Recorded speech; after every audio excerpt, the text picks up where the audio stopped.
In the Despicable Me universe, many of its bad guys strive for the title of supervillain. But in terms of smarts, whether they be street smarts, planning skills, or a talent for inventing, you have to wonder how many of them would qualify as super geniuses. Come back when you've done something evil to impress me. Of course, there are plenty of dummies in the Despicable Me universe as well, especially in this latest film. But the question is, how do all these characters compare to one another in terms of brain power? I'm Kyle with Wicked Binge, and this is Minions 2: The Rise of GRU, Dumb to Brilliant.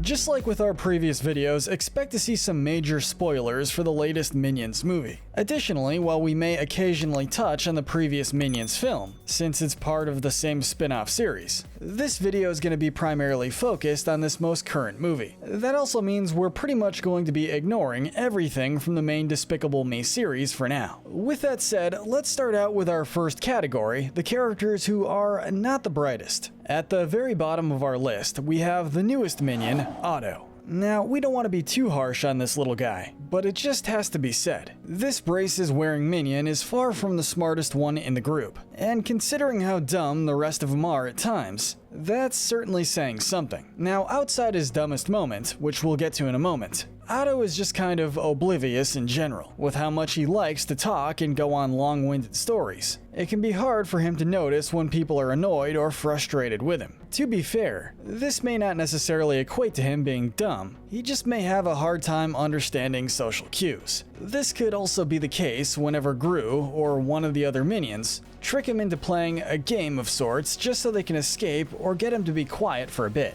But while we could potentially excuse those moments, there's really no excuse for the moment where he trades the Zodiac Stone for a pet rock. Him getting distracted is somewhat understandable. He is a minion after all. But trading away the one thing his boss needs to be a supervillain, yeah, that's a pretty brain-dead move, which earns him the bottom spot for sure. For our runner-up dumbest character, we have Marlena, GRU's mother. She only gets a couple brief scenes to herself in this movie, and she doesn't prove to be all too smart in either of them. In her second scene specifically, we see her trying to use the minions to help her sell Tupperware. We aren't quite sure how she thought that would be successful, but maybe she just wanted some free labor and didn't really care about the quality of it. Then, when the Vicious Six break into her home, we see Marlena mouthing off to them and not taking their threats very seriously before turning her back on them, allowing Nunchuck to tie her off. This could be a mix of her being dumb and her just being apathetic and unimpressed by the team of supervillains. Still, when you've got people in Halloween costumes with legitimate weapons, it probably isn't the brightest idea to be snarky and rude to them. Really, Marlena should consider herself lucky that a busted roof was the only casualty that came from this interaction. Finishing off our not-so-bright category, we have Bob.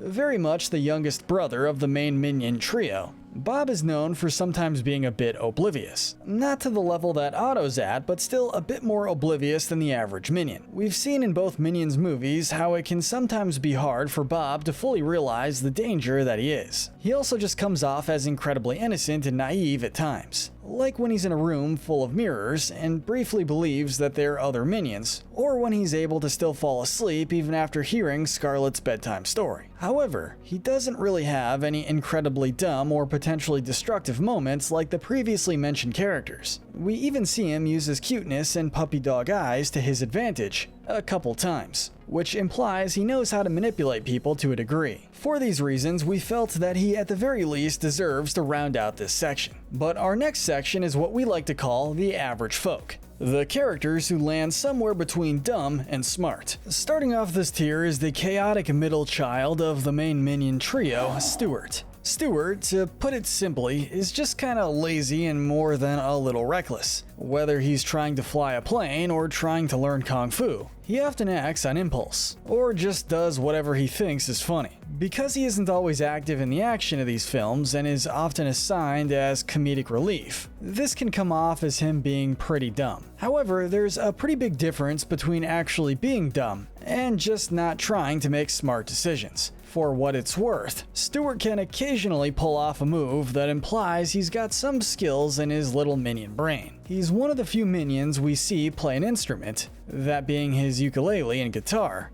and what's more, he's pretty talented with it. We also see him wield Herb's Hypno helmet in the first Minions movie, and like the rest of the trio, we see him eventually figure out how to unleash his inner beast. It's still hard to say how smart Stuart truly is because he doesn't apply himself too often. Next, we're ranking most of the Vicious Six, specifically Jean-Claude, Nunchuck, Svengeance, and Stronghold. Simply put, these guys are total followers, whether they're following the lead of their founder, Wild Knuckles, or the lead of their newly established leader, Bell Bottom. Although we'll acknowledge that they seem pretty competent when it comes to fighting and combat, a lot of that seems more due to brute force than anything strategic. We see during the first act's chase scene that this lack of strategy can sometimes result in friendly fire, as we see both Nunchuck and Stronghold get hit with each other's attacks. We also just had to once again mention how dumb of an idea it was for them to help betray their original leader. While yes, they are villains and it isn't too unreasonable for villains to double-cross people, they still had no actual reason to betray Wild Knuckles, who was a fair and useful leader until the very end. If not for them just blindly going along with Bell Bottom's plan, maybe they wouldn't have eventually been defeated by a 12-year-old and his minions at the end of the movie. Rounding out the average folk, we have the Minion Trio's brave leader, Kevin.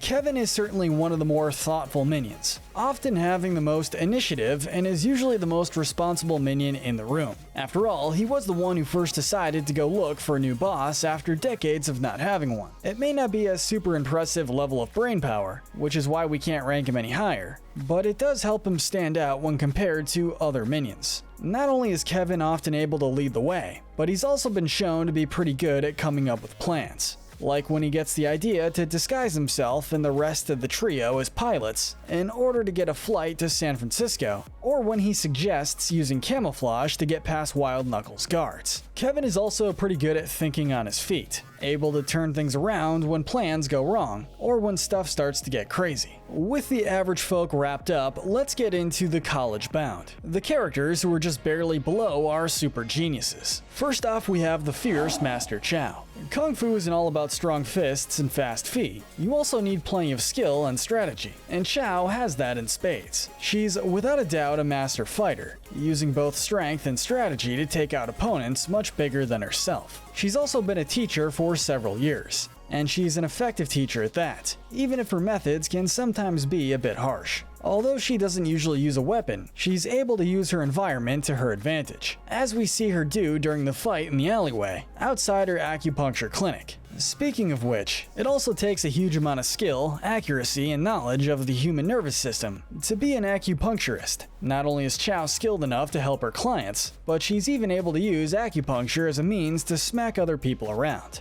Just a few points short of being considered a super genius, we're ranking the villainous prodigy GRU. It really shouldn't be too surprising to see GRU this high up, given how successful he was as a villain even at a young age. While he's willing to use other people's inventions, he's more than capable of making his own. At the age of 12, he's talented enough to make a rocket bike, a cheese ray, and a stink bomb powerful enough to make an entire theater full of people abandon their movie. As for the inventions or items that weren't made by him, such as Nefario's slime gun or the Zodiac Stone, he's able to still figure out how to use them pretty quickly, without any help or outside instruction. GRU has also been shown to think fast on his feet, allowing him to save himself when in danger or dodge powerful attacks. We see this when he's able to slow Svengeance down using a building's back door, and when he's able to evade Stronghold's van attack. So, with all these smart moments, why isn't he higher? Simply put, GRU is still just a kid. A smart kid, sure, but still a kid.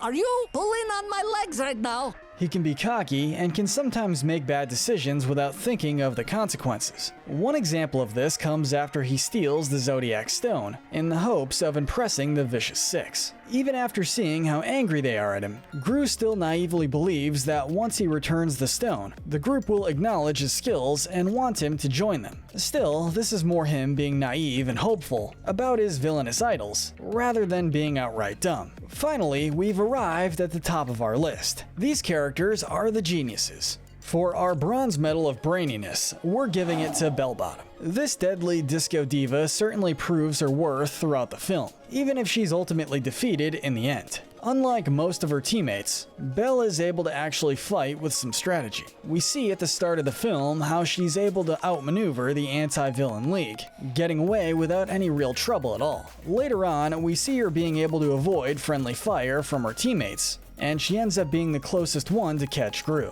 But even after GRU escapes, Belle is able to figure out where GRU lives and is eventually able to track him down again. While we'd argue that the actual betrayal is both dumb and unnecessary, Belle was still smart enough to usurp the position of team leader. Not only that, but her plan regarding the Zodiac Stone was pretty much flawless. Had it not been for GRU and Wild Knuckles interfering, she and the other Vicious Six members could have very easily defeated the AVL. But while Belle has a lot going for her, there are still just a couple more characters that we feel managed to be smarter. Our silver medal of braininess has to go to Wild Knuckles. You don't get to be top dog of your villain team without having some brain power, and Wild Knuckles seems to have plenty of it. One of the first scenes we see is him solving a temple puzzle. Granted, it was a pretty simple puzzle, but still. Throughout the rest of the film, we continue seeing examples of Wild Knuckles being both smart and strategic. It's implied that he's been able to pull several successful heists,